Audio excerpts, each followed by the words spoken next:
Cost control account का सम सिखाता हूँ मैं आपको। TY BCom semester 6 cost accounting और जून 2023 का क्वेश्चन पेपर है। सब्जेक्ट कोड है इसका 83007। क्वेश्चन 4 चैप्टर है cost control accounts.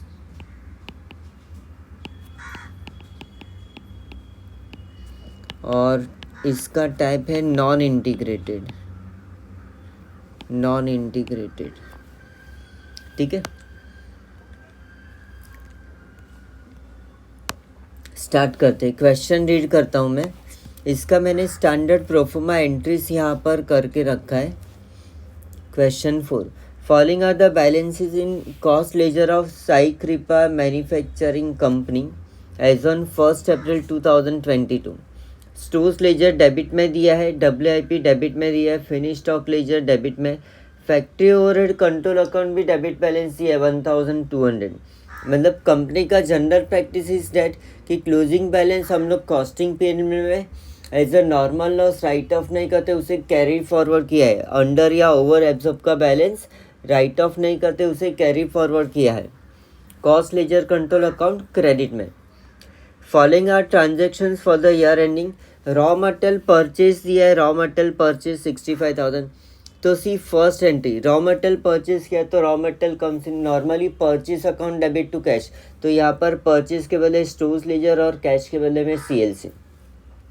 Second entry देखें तो material issue to production. Godown में रॉ मटेरियल रखा था, उसको उठा के मशीन में डाला। तो मशीन मतलब WIP is receiver and raw material going out of the godown तो टू SLC। डायरेक्ट वेजेस दिया है तो वेजेस टू कैश, तो यहाँ पर wages to CLC। Indirect wages है तो इसके लिए भी इनडायरेक्ट वेजेस के लिए भी वेजेस टू कैश, तो यहाँ पर वेज कंट्रोल टू CLC। और वेज कंट्रोल क्लोज करके हम लोग फैक्ट्री ओवरहेड में ट्रांसफ़र करेंगे। Indirect wages is charge to factory overhead. Factory overhead incurred तो फैक्ट्री ओवरहेड टू कैश, तो यहाँ पर factory overhead control account debit to CLC। Factory overhead charge to production तो फैक्ट्री ओवरहेड यूनिट्स को charge किया है तो WIP में ऐड होगा ये, तो WIP control account debit to factory overhead. Finish stock at cost तो फिनिश गुड्स प्रोड्यूस्ड हो गया ये, तो finish goods control account debit to work in process. Cost of sales तो फिनिश गुड्स हमने शोरूम में बेचने के लिए रेडी रखा, तो cost of sales to finish stock account. Sales return at cost तो finish goods control account debit to CLC। And sales account तो कैश टू सेल्स के बदले में CLC टू सेल्स अकाउंट। ना इसका पोस्टिंग करते स्टार्ट करते हम लोग।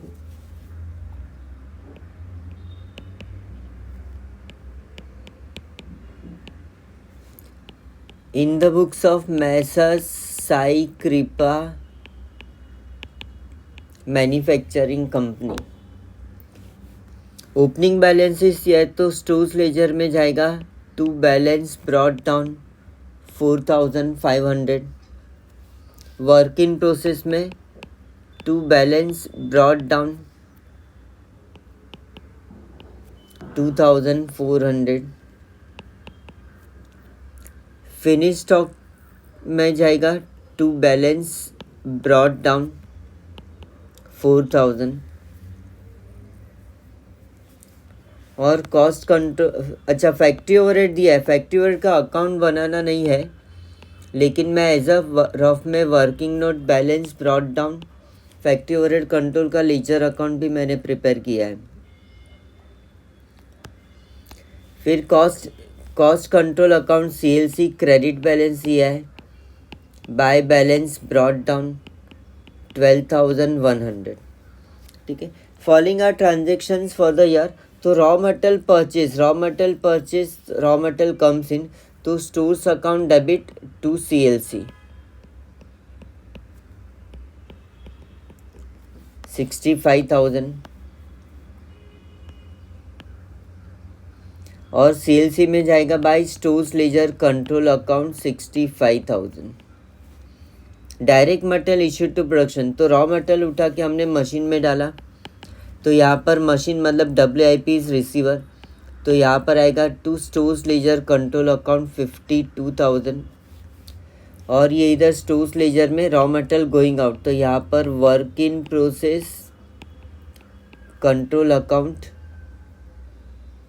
52,000। डायरेक्ट वेजिस, तो direct wages paid, any expenses paid, तो पहले कॉस्ट लेजर कंट्रोल में क्रेडिट साइड में यहाँ पर बाय वेज कंट्रोल अकाउंट 12,500, और ये वेजिस एब्सॉर्ब होता है वर्क इन प्रोग्रेस में, तो यहाँ पर होगा वेज कंट्रोल अकाउंट 12,500। फिर इनडायरेक्ट वेजिस पेड, तो यहाँ पर फिर से CLC में बाय वेज कंट्रोल अकाउंट 2,500, और ये इनडायरेक्ट वेजिस फैक्ट्री ओवरहेड में एब्सॉर्ब होता है, तो फैक्ट्री ओवरहेड में जाएगा यहाँ पर to wage control account 2,500। Factory overheads incurred बोला है, तो फैक्ट्री ओवरहेड पेड, तो payment any payment CLC credit में by factory overhead control account 8,000, और ये फैक्ट्री ओवरहेड के डेबिट में जाएगा to CLC account 8,000। Factory overhead charge to production, production को चार्ज किया मतलब WIP में कॉस्ट में ऐड किया, तो WIP is receiver, factory overhead control account debit 11,500, और फैक्ट्री ओवरहेड के क्रेडिट में जाएगा ये by work in process control account 11,500। Finish goods at stock, finish goods produce हो गया तो WIP से फिनिश गुड्स में, तो यहाँ पर आएगा to WIP control account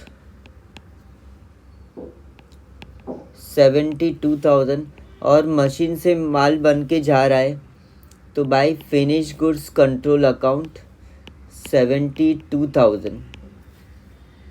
cost of sales, तो फिनिश गुड्स से ये कॉस्ट ऑफ सेल्स में जाएगा, फिनिश गुड्स से going out. Cost of sales का अमाउंट है 75,000, कॉस्ट ऑफ सेल्स 75,000, और यहाँ पर कॉस्टिंग P&L में भी जाएगा to cost of sales 75,000। Sales return बोला है, सेल्स रिटर्न एट कॉस्ट, तो जब गुड्स रिटर्न आएगा तो वो फिनिश गुड्स में ट्रांसफ़र करेंगे टू CLC 1,000, और CLC में जाएगा by finish goods control account 1,000। Sales है सेल्स, तो जर्नल एंट्री बनता है CLC टू सेल्स, तो CLC में जाएगा टू सेल्स अकाउंट 1 लाख, और कॉस्टिंग P&L में सेल्स ट्रांसफ़र होगा सेल्स अकाउंट 1 लाख। ओवरडन, सब एंट्रीज हो गया। अभी हम लोग टोटलिंग करेंगे, तो पहले हम लोग फिनिश गुड्स का टोटल करते हैं।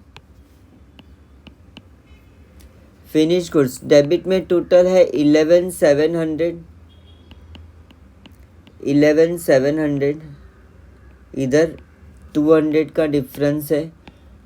सी नॉर्मली हम लोग कॉस्टिंग P&L में ट्रांसफ़र करते हैं, लेकिन यहाँ पर ओपनिंग बैलेंस ही है तो इधर क्लोजिंग बैलेंस में मिलेगा, ट्राई बैलेंस में ट्रांसफ़र होगा। Carried down brought down debit में है तो ट्राई बैलेंस में डेबिट साइड लिखेंगे हम लोग, factory overhead control account 200 rupees.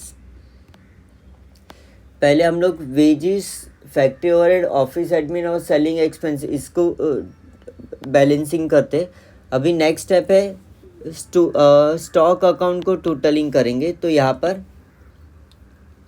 69,500 stores का 69,500 माइनस 52,000 किया तो वी गेट 17,500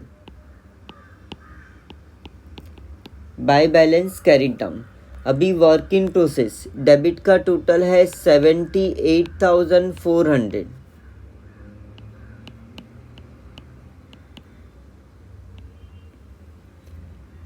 डिफरेंस अपने को मिला 6,400 by balance carried down. Finish goods का टोटल करते हैं। डेबिट का टोटल है 77,000,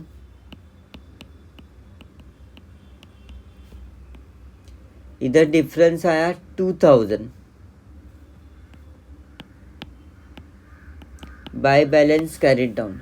फिर हम लोग कॉस्टिंग पीएनएल का टोटल करेंगे, तो क्रेडिट का टोटल ज़्यादा है 1 लाख और इधर डिफरेंस आया 25,000 टू CLC। ये हो गया नेट प्रॉफिट और CLC में इधर ट्रांसफ़र होगा